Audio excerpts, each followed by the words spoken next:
Hi, everyone again.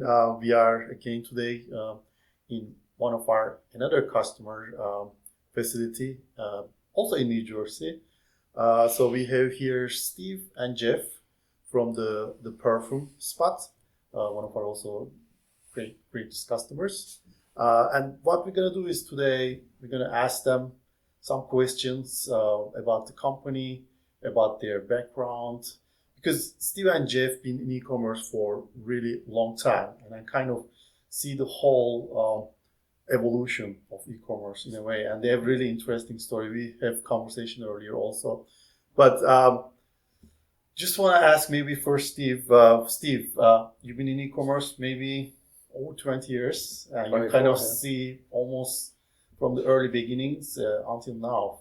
I want to ask you, kind of give us some uh, light into how it evolved, what it become today, and your insights on this e-commerce evolution. Sure. So we've been doing this for 24 years online. Before that, we had a wholesale since 1986 in the same business. We started with our own website back in '99. Very different, online world. People were afraid to shop online. You didn't have Amazon. You didn't have Google at the time, even Facebook or any social media. Um, you needed to make your site presentable and make people feel confident. You had to, Yahoo was the biggest engine at the time, so you were trying to be friendly to what they're looking for. We were featured on Yahoo Shopping at the time, which probably doesn't exist anymore. If it does, it's run by somebody else. But with that, we were able to start on a small level out of 1,400 square feet in Staten Island. Moved twice since then. Now we're at 20,000 square feet in New Jersey, and we've grown that our own website. And then as the e-commerce world changed, and Google came on, and paid advertising started. We were probably one of the first. It used to be called Go-to, then Overture. Then Overture. We were probably one of the first to start, paid advertising, and it really helped, grow the brand. And then once the marketplaces started to come up, Amazon, eBay, all those guys started to come up, the world started to mix and change. And today, probably most people start shopping on Amazon. So you have to be there. You have to have your product listed to get them out there. We have a nice mixture of channels. We're lucky that we've been around for a long time, so we have a very big customer base on our own website where we sell on, and those guys, come back. We have everything we sell, we ship from here in stock.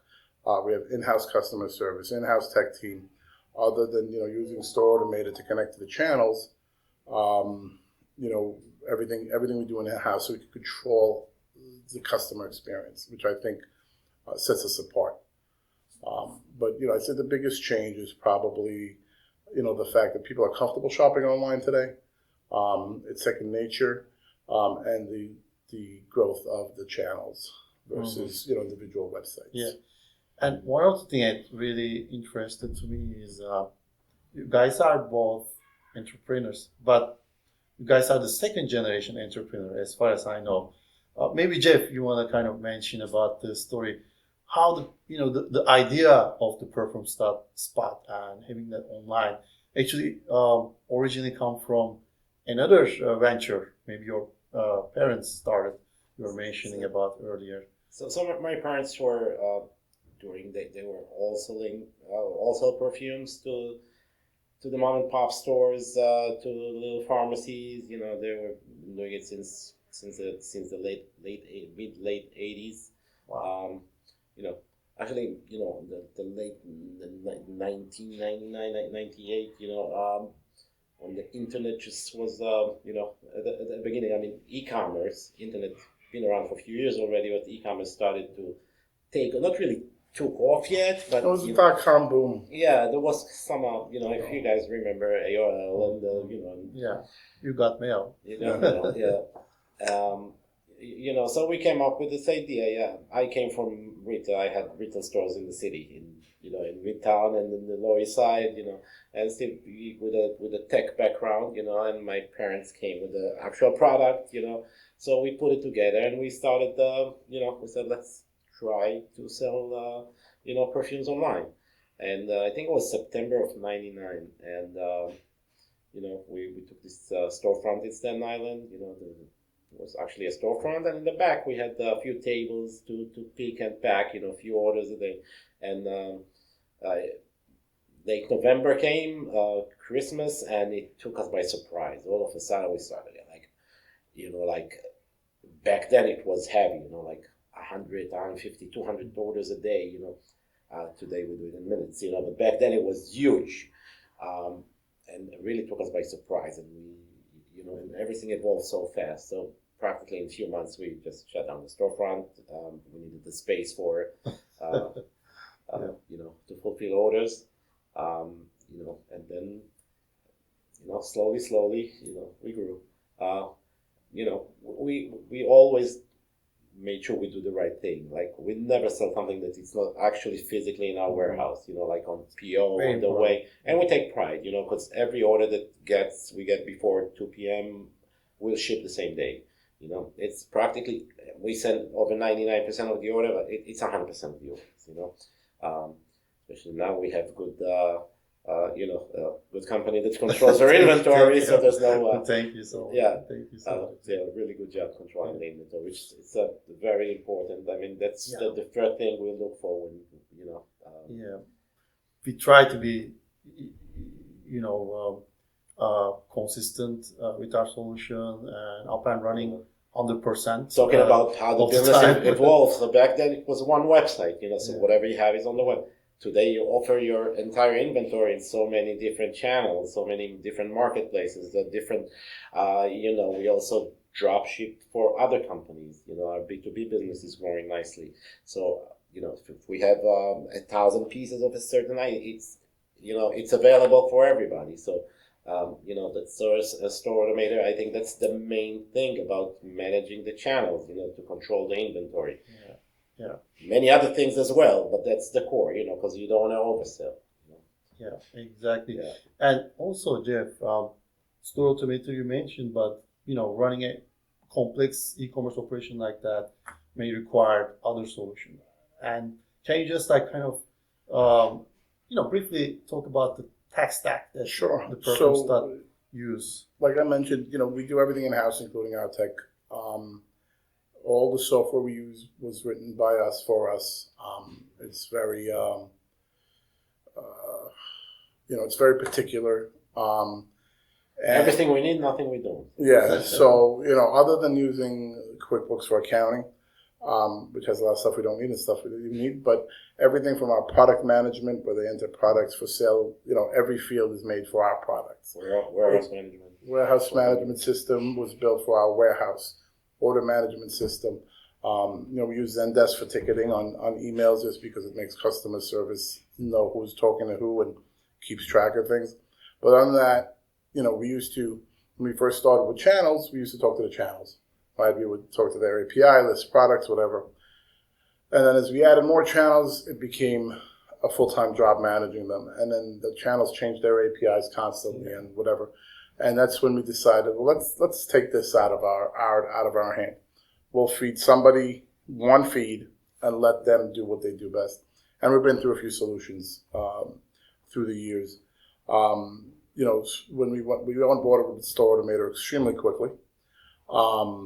It was a record for It us. was very impressive. Onboarding team was absolutely phenomenal. I mentioned to her how impressed were you with the girl. Again, I forgot her name. One of our projects was Aicha. Aicha was awesome. The whole team, absolutely, and we, from our first call, we were talking. I mean, I'm not going to mention competitors. Everybody knows the big guys out there. We were talking to a lot of different companies, and we were with a very big company, and their service went downhill, which was extremely important to us because, we're very seasonal. So on Black Friday, we could do 15,000 orders. So you're down for 3 hours, it's a problem. So we need, that was important to us. From our first call, you understood our business, and you asked the questions that I knew, managing the tech in this company, knowing, are we going to work together? Is this going to even be possible? Can we do it in the time frame? And I remember you saying, it's going to be tough. And then, once we started onboarding and, we provided the information, the team just took it and, did everything on the back end for us to connect to everybody, all the channels. StoreAutomator really fits. We're so used to having everything in-house to work exactly as we want it. When you write your own software, you have complete control. You guys managed to really connect with it very well. And also, when we need, little different things, you were able to, the system is able to adjust for us. And that was so important for us. Flexibility, when you're a huge company with 100,000 customers, you can't adjust for what they need.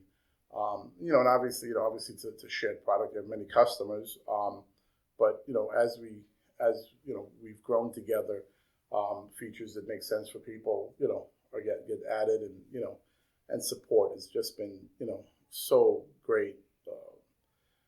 So glad. The response time is amazing. The solution time, I don't think we had tickets open for more than 2 to 3 hours, and I'm not talking about simple stuff. And I think we probably last year opened 25 tickets because we don't have a lot of issues.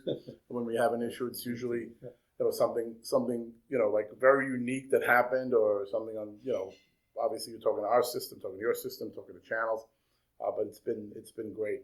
And one of my favorite thing about the support staff and your company is the first answer we always used to get from every company we ever worked with was, "No, it's not our problem. No, it's not here. It's something else. It's Walmart. It's Amazon. It's this. It's that." It's not. That's never the answer. The answer is, let's find out what's wrong, figure out what it is, and fix it, no matter whose problem it is.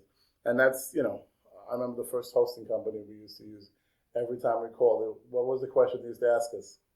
What kind of browser are you using? What kind of browser? Yeah. Remember, what do I care what kind of browser? I don't know what kind of browser my customer is using. At the time, it was probably Internet Explorer. Internet Explorer.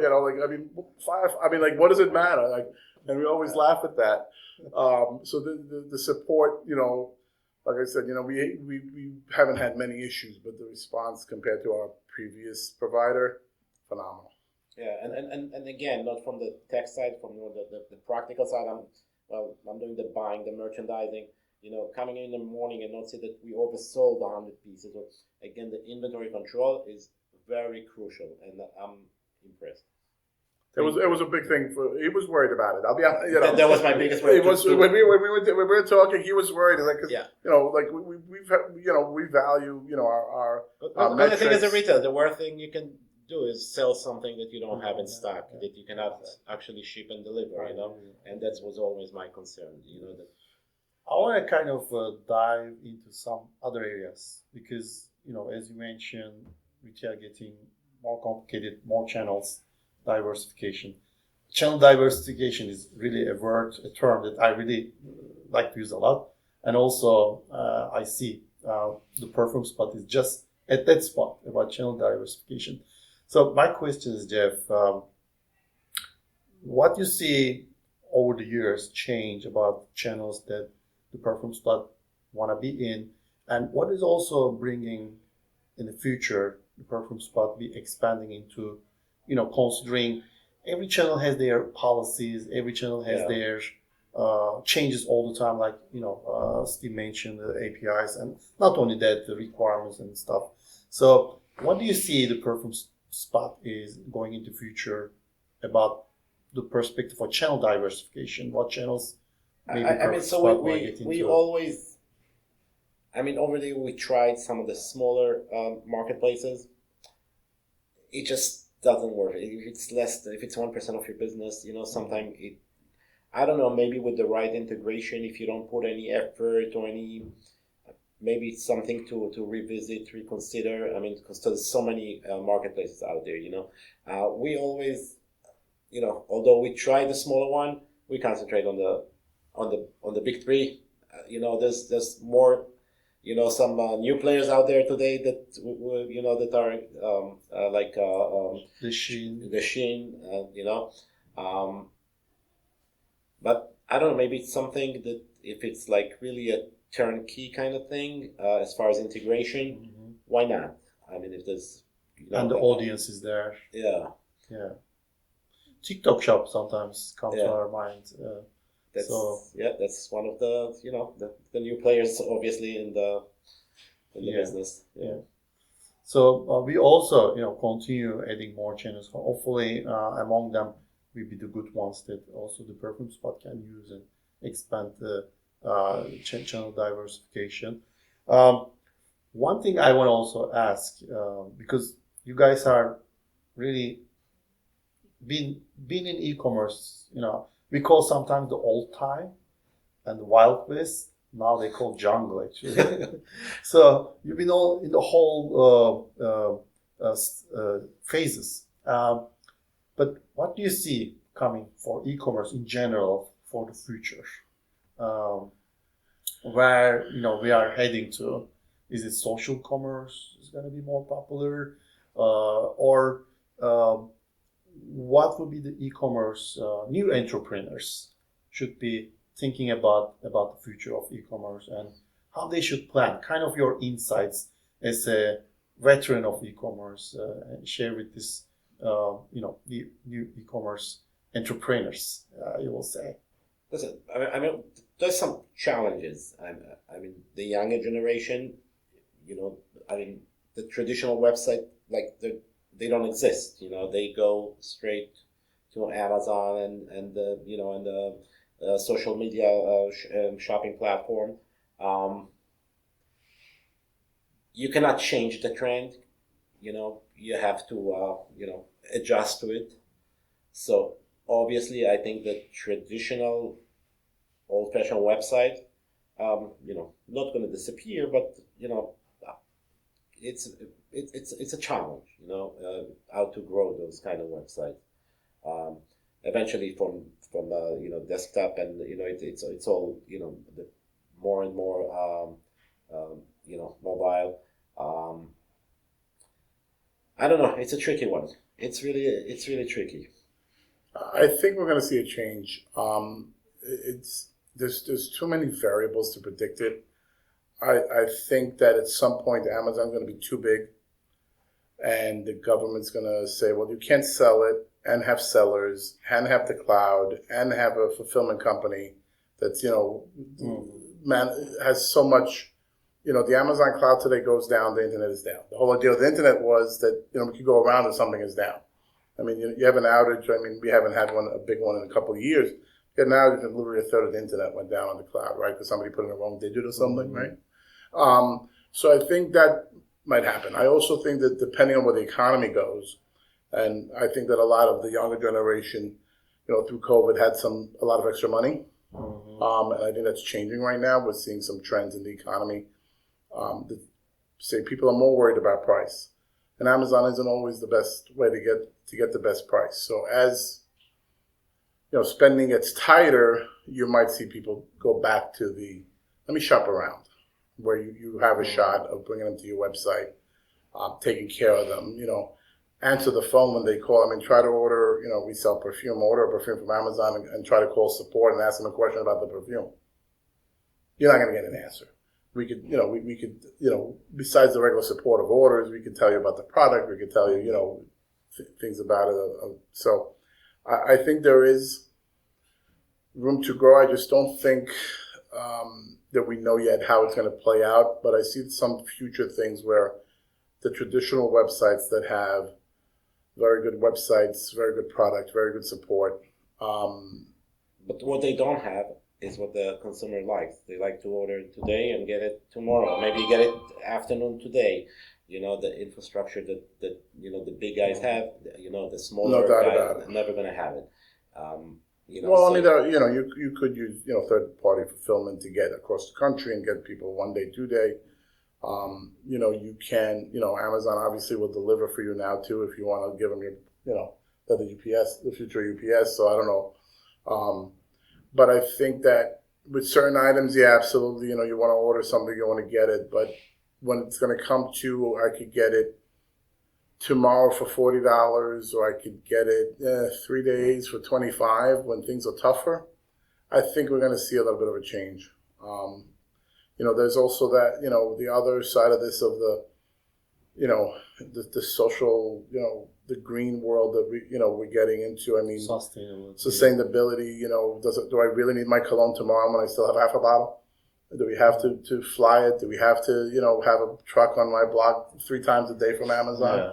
With the post office will be there once a day and then deliver for everybody. And, so I think there's some things in the future that we don't know, but I think that we could see some changes away from that, especially in the that younger generation where Amazon is the standard. They just announced a $3 fee for non-commercial on Prime. Yeah. The social media that they got beat up on.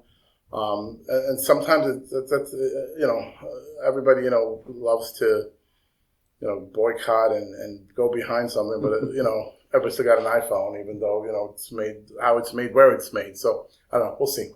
I'm not. But you have your parents' credit card on file, so what do you care? Well, yeah, that's that's the problem. When that It's free. when that goes away, because I do see there's some things in the economy that are changing, where it's going to be more about pricing than time in transit. I think that the little guy that has that personal touch might win, but we'll see. Yeah. Always changing trends. Always changing. Good to have these feedbacks for the newer entrepreneurs, when they are planning. Gotta find some, I guess, some uniqueness. Which is gotta kind of rough in yourself. our business, since we sell, brands. It's all about the service in our business. Our customers know that they're going to get what they ordered when we tell them exactly what it is, and if there's a problem, they can pick up the phone and call us. I think the other thing you're going to see like the Sheins, Temu, TikTok shops start to eat away at at Amazon and other places. I think that any channel that's coming out there and coming up, you got to be on and see. But the pie is always getting bigger. More and more. That's great. Yeah.